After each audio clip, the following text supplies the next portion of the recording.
This is Karen with newclevelandradio.net, and it's time for Avoid the Maze. Now, Avoid the Maze is designed to show you that we're not going to really avoid it, but we need to know how to maneuver through it.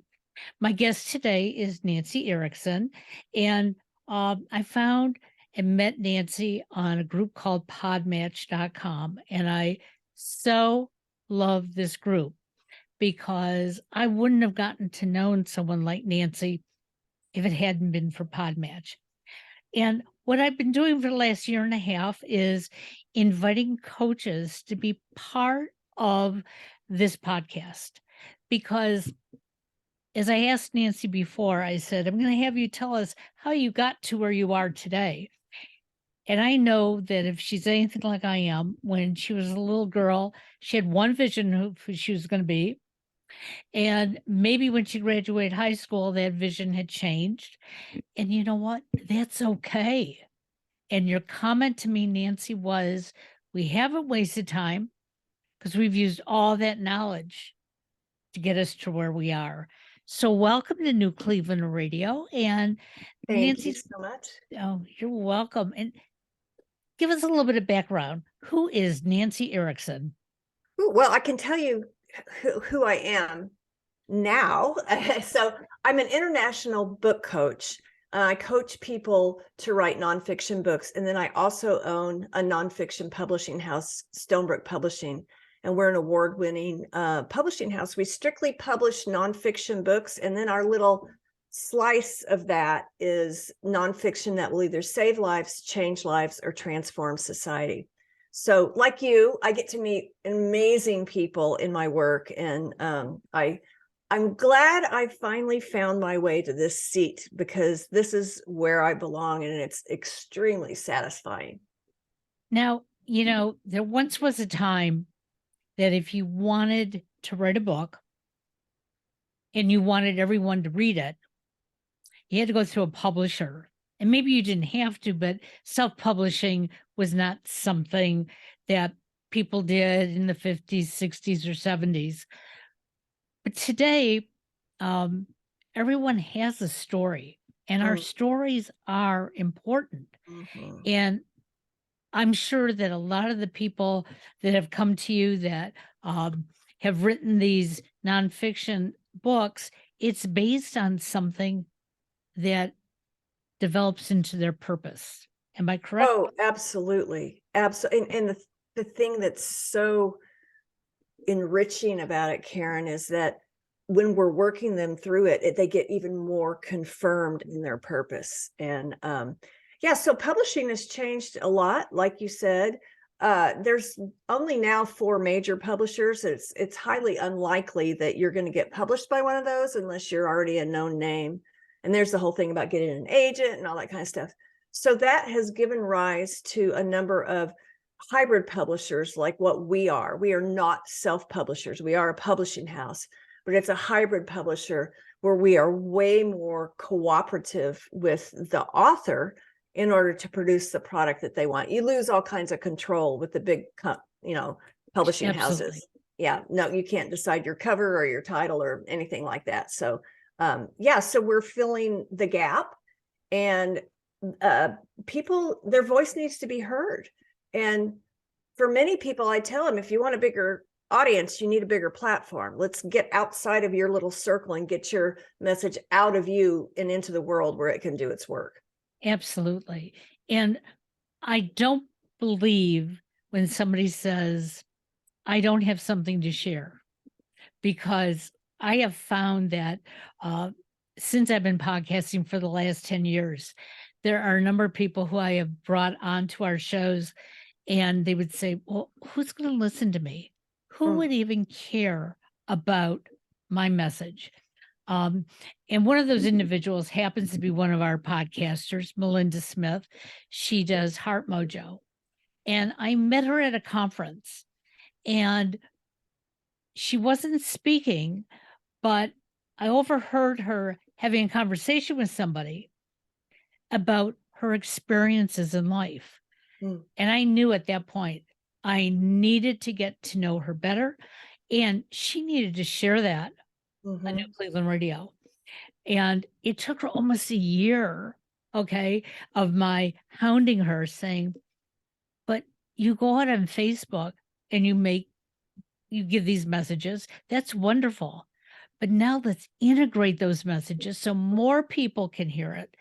And it's phenomenal how her podcast has grown. So we all do have a story.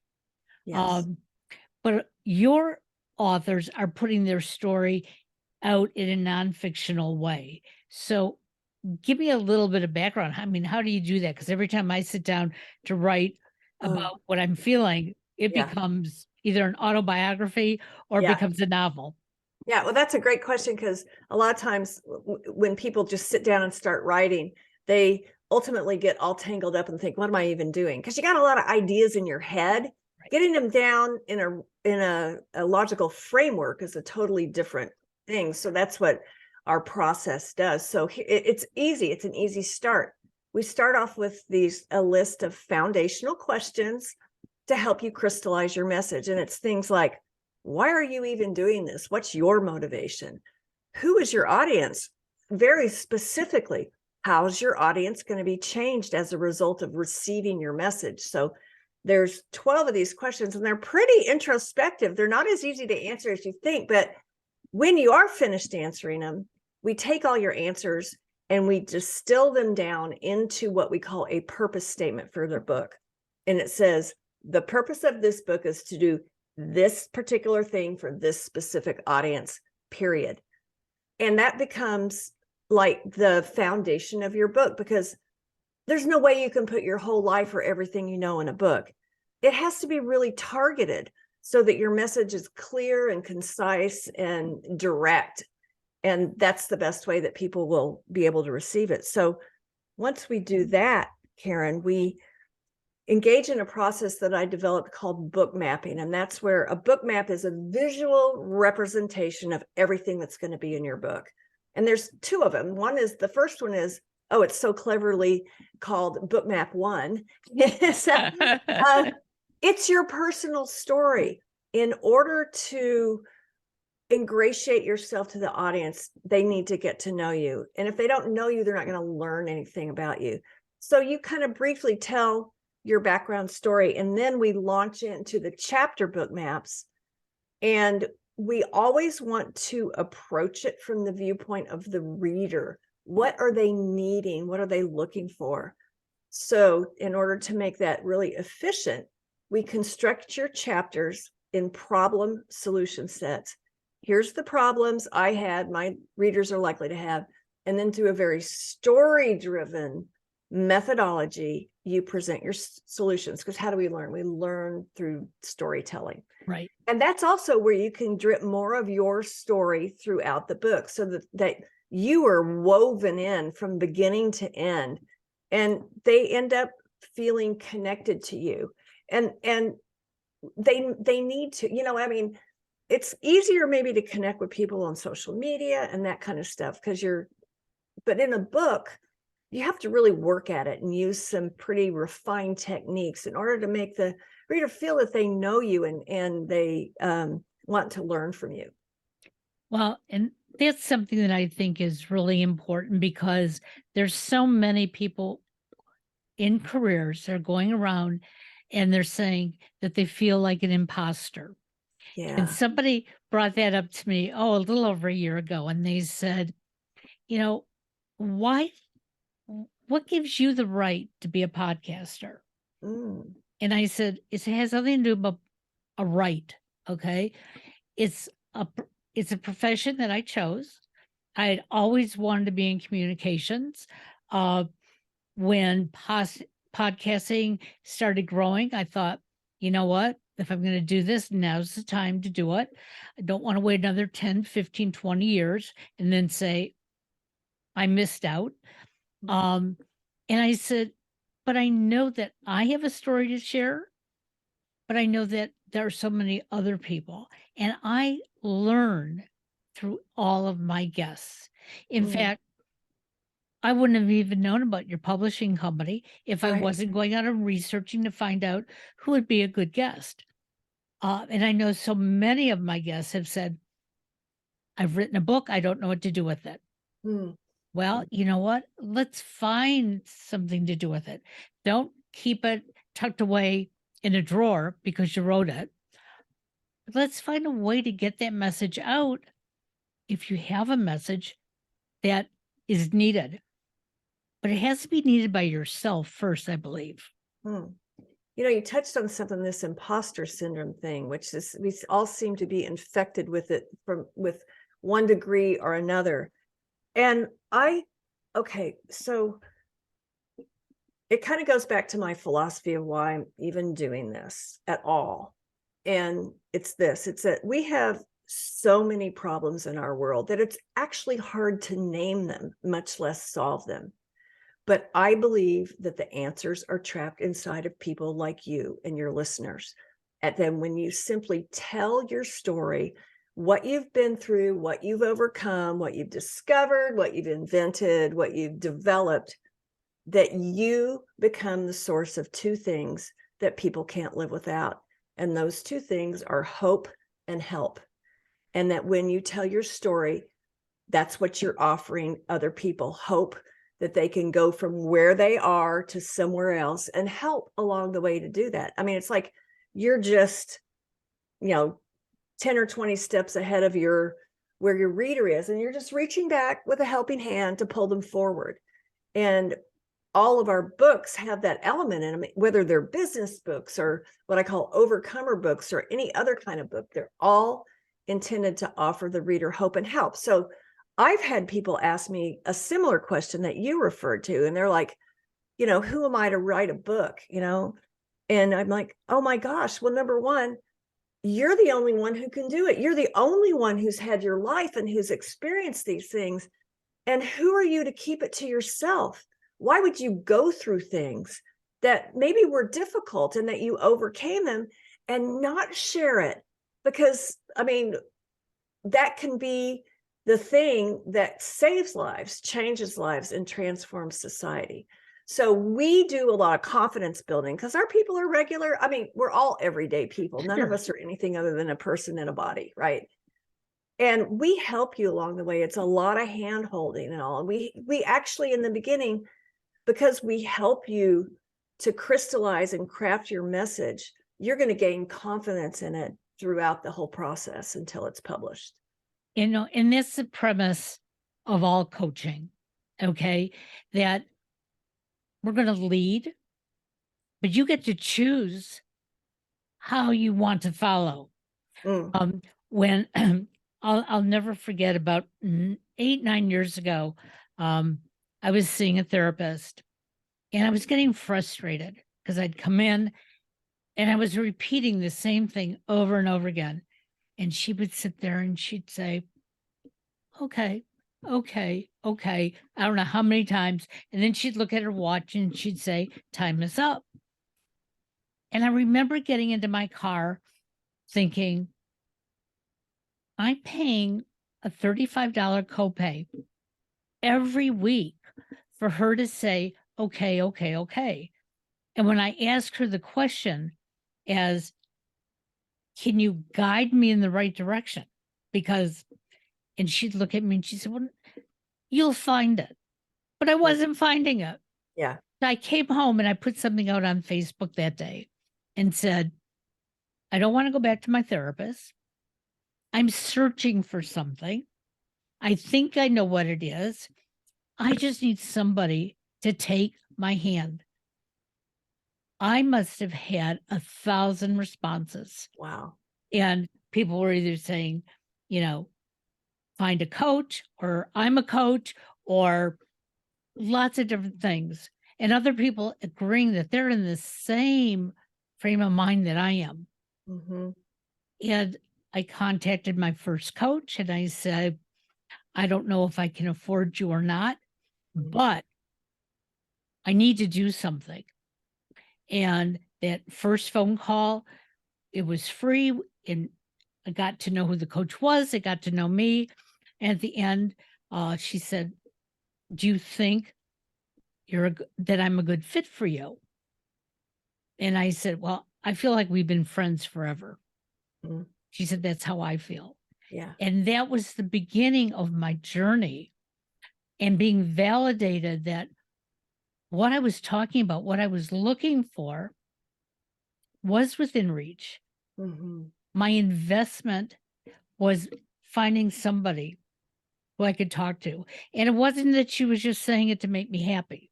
And I want my listeners to understand that. She led me, but she let me choose. And I will tell you, I took a number of forks in the road along the way until I got to where I wanted to be. And that's what it appears that you can do for that person who has put their manuscript away in a drawer, Mm. thinking nobody wants to really read it. But Mhm. you're going to give them some guidelines to Right, make and that especially for those who haven't written the book yet, but it's been hammering at them, and then they say like 80% of people have thought about writing a book. Well, I know why you haven't done it. It's because you don't know how, and so we've really broken it up into tiny little steps that just by being dedicated and regular at contributing to it, you can get it done in a year. It takes a year. So wow, a year to get a book together. absolutely. So, It's so funny. Well, and because we work with a lot of really busy professionals, and it has to be chunked in a way that they can actually get it done and commit the time to it. But there's also something else at work that's equally as important, and it's this. It's while you're working on your book is working on you, and it is going to gather its own energy and come into its own life, and things are going to happen that are, oh my gosh, this is so part of my book, and all that kind of stuff. And there's a lot of, it's kind of a magical process. You just it just opens up a whole new world for you. so what made you decide to go into this? Because I'm sure when you were in high school or college, this wasn't necessarily on your radar. Well, it was actually kind of on my radar. Okay. I was an bookworm reader, hung out in the library all the time kid. And when I graduated high school, I really wanted to be an investigative reporter. I wanted to, I was kind of nosy. I wanted to snoop around and catch people doing things and all that kind of stuff. So it was kind of in the aftermath of, what was that Nixon thing called? Anyway, Oh, Watergate. the Watergate thing, the aftermath of all that. But anyway, so I went to school and I studied English, which is a great foundation. And then when I graduated college, there was at that time a real emphasis on finding an employer you could stick with your whole life. Right. And so it wasn't even aligned with what I like to do, but I ended up, and I was pretty good at other things too, but I ended up getting a job with IBM as a systems engineer. How far away from writing can you get that? I mean, a similar level programming and, installed these computer systems and stuff, and it paid a lot of money. Right. So then later in my career, I switched over to Oracle Corporation and was a sales manager there. But, it can be a trap. I was making several $100,000 a year, and I hated it. Every morning I would wake up with this, like it's collar around my neck. And I was like, oh my gosh, I've got to go do this again. Yeah. I hated it. So as things happen in life, I was told my dad was diagnosed with a terminal brain tumor. And so I quit everything, and we knew he'd only live about 7 months. So I went down to Florida where my parents were living, and to be with them during that time and to help my mother after the transition. And so when I came home, I was like, oh, what am I going to do now? I quit my job. So I thought, oh, now I can write. I would love this. And so I was looking at courses I could take to shore myself up. And I thought, well, I've already done those in undergrad. So I ended up going back to school and get a master's degree, a master's of fine arts in writing. And I'm in St. Louis. And then I joined the faculty. They asked me to join the faculty when I graduated to teach writing. And so I did that. And at the same time, I started Stonebrook Publishing, our publishing house. And so the first book we published was written by a Holocaust survivor who'd gone to school with Anne Frank. And we ended up doing that book release at their school in Amsterdam. And it was like, wow, I'm pinching myself. I'm in Right. Europe, doing a book release. The second book we released, we got back cover endorsements from Sir Paul McCartney and Cindy Crawford. And I was like happy. Like, I mean, those are really big deals in the publishing world. Right. Exactly.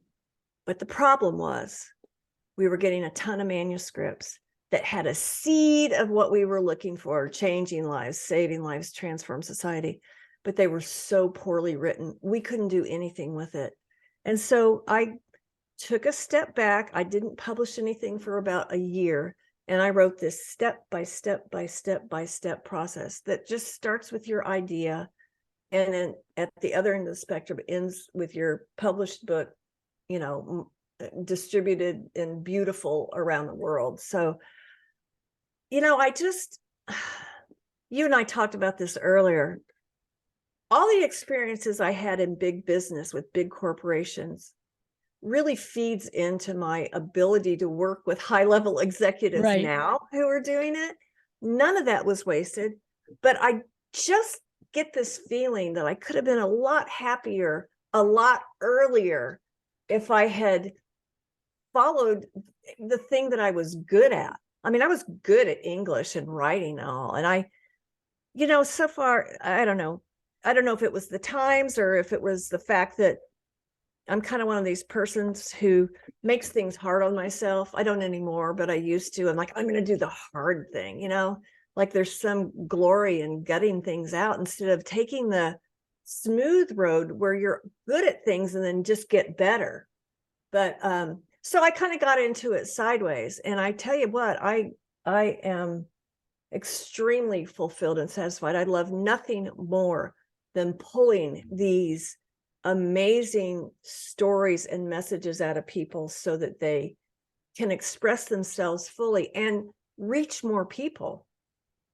I've heard a number of things in what you just said. First of all, you work for corporate America, and it's not unusual for any of us who worked in corporate America to one day wake up and go, this isn't for me anymore. Because I was working for a college. I loved what I did, but I didn't like the culture. And it was just nagging at me for so long. When my students would walk into my office and we closed the door and we talked about what they were doing and what they had to do, I was exhilarated.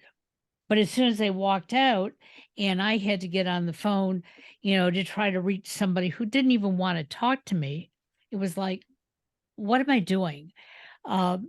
So what I heard you say is that, you had these wonderful experiences. You brought them into today's world, which is what you needed to do for your business. You took those bits and pieces that work, at least work for you, and now are working for your clients. So nothing you did in the past really was a waste of time. It was just part of the journey. And hopefully our listeners are hearing that, knowing that anyone can make a change, but they have to want to. Mm-hmm. There were years you know that what? And here's the other thing, Karen. I don't think I wouldn't have had the courage to make the change unless there was a cataclysmic event that's like, and I was like, oh, good, now I can quit my job. So yeah, but it's I'm not minimizing at all the courage that it takes to step into something new. And so I didn't know when I had this desire to now I can write and I'm going to look at some classes. I did not know where that was headed. I had no idea. I had no thought of becoming a publisher or a book coach. But as I got more, I got to tell you what, the first day I was in class, I felt like I was in heaven. I loved every minute of talking about words and structure and all that kind of stuff. And I loved it so much, I wanted other people to love it. So, through the teaching and the publishing, I have had the privilege of really guiding people through an experience that for a lot of people is a bucket list thing. And all Absolutely. you need is somebody to help you. I mean, somebody to hold your hand and take you through the process. Well, and I know when, I made my change, I did what I always wanted to do. And like I said, I always wanted to be in broadcasting. And it took me about 24 hours to figure it out. Okay, but what do I need to do this? And I didn't even ask myself who's going to listen to me, because my thought was, I'm going to put it out there. I'll let friends and family know, and we'll see what they do with it. Um, but I wasn't going to even allow myself to feel badly if they did nothing, Mhm. because after I put out a podcast and I was doing them just me talking to the world, I was exhilarated for the rest of the day. In fact, my husband used to laugh and say, "How do you get the whole house clean in a half hour?" Because I was so encouraged and I wanted to come back to my computer Yeah. and write about my experience. So I think we all have that ability to make changes, but sometimes we don't make them because other people are holding us down. Mm. So if your father hadn't gotten ill, like you said, you probably wouldn't have picked up and quit your job. Um, I'm sure people at your job were telling you how great you were doing what you were doing. And you know what? The paycheck sometimes is something that says to us, "Hey, I can't quit." And Exactly. that's how I felt when I quit. But I was so depressed at that point, I knew I had to. And had my husband and my son sit down and I said, I can't go back there. And they said, "So what are you going to do?" I said, "I've been blogging for 5 years. I'm now going to take those blogs. It's going to become a podcast." And my husband looked at me and said, "Go for it." Yeah. And that's what I tell our listeners. Now, you may have to work that full time job for a while while Mhm. you're writing your book. Mhm. But you know what? If you're writing that book and it's what you want to do, boy, you're going to be happy even in the morning when you go to work. Yep. So, how can my listeners find you? Because I know there are a lot out there who have a book sitting right up here. Yeah. Well, first of all, I want to say that I love just talking to people about their book ideas. There's no obligation. And so if you want to have a half-hour video conference with me, just go to my website. It's thebookprofessor.com. And at the top navigation, there's a link that says schedule a call with Nancy. And I'm telling you, I'm not kidding. There's no obligation. I love talking about your ideas. And we can usually kind of frame things up a little bit and say, this maybe isn't really what your message is. Maybe it's this. Maybe this is what's going to have the most impact. So I would encourage them to go to thebookprofessor.com and schedule a call with me. Well, and I think that is a great choice. And in our show notes, we will have your information there. So nobody has to go running around and trying to remember, how did Nancy spell her name? What did she say was her website? We try to make it as easy as possible. So, like I said, I have talked to, and I went through this the other day. So, Avoid the Maze has now 250 episodes in just a little over a year. Wow. And that is what has brought me to coaching. So for the last 2 years, I've been asked over and over again, you went back to school, you got your master's, you're a communicator, you've done all these things. Why aren't you coaching? And my first reaction was, who's going to listen to me? Oh, come on. A lot of people are obviously listening to you, Karen. But that was my first comment. And Yeah. then the comment after that was, shame on me. Mm. Because if I can just help one person, Mm. if they can see the light at the end of the tunnel, Mhm. hey, I've done everything that I've ever wanted to do. So to our listeners, if you've got that book that you don't know how to start, contact Nancy. What a great way to get your story out there that might help me, might help another listener as well. Excellent. I'd love to hear from them. I think this was a great way to start the beginning of the week. You say you're in St. Louis. Is the weather nice in St. Louis right now? Today, oh my gosh, today it's going to be 80 and sunny. And we talked about this earlier. I've been waiting to be able to walk out the house without a coat on. And so today's the day. Today's the day. Well, it's not going to be 80 here in the Cleveland area, but it is beautiful. The sun is out. The sky is blue. And you know what? It's a great day to start something new. So It is. When this goes up and you see the website, check out Nancy. I appreciate it. Thank you Have a so great much. day. Take care now.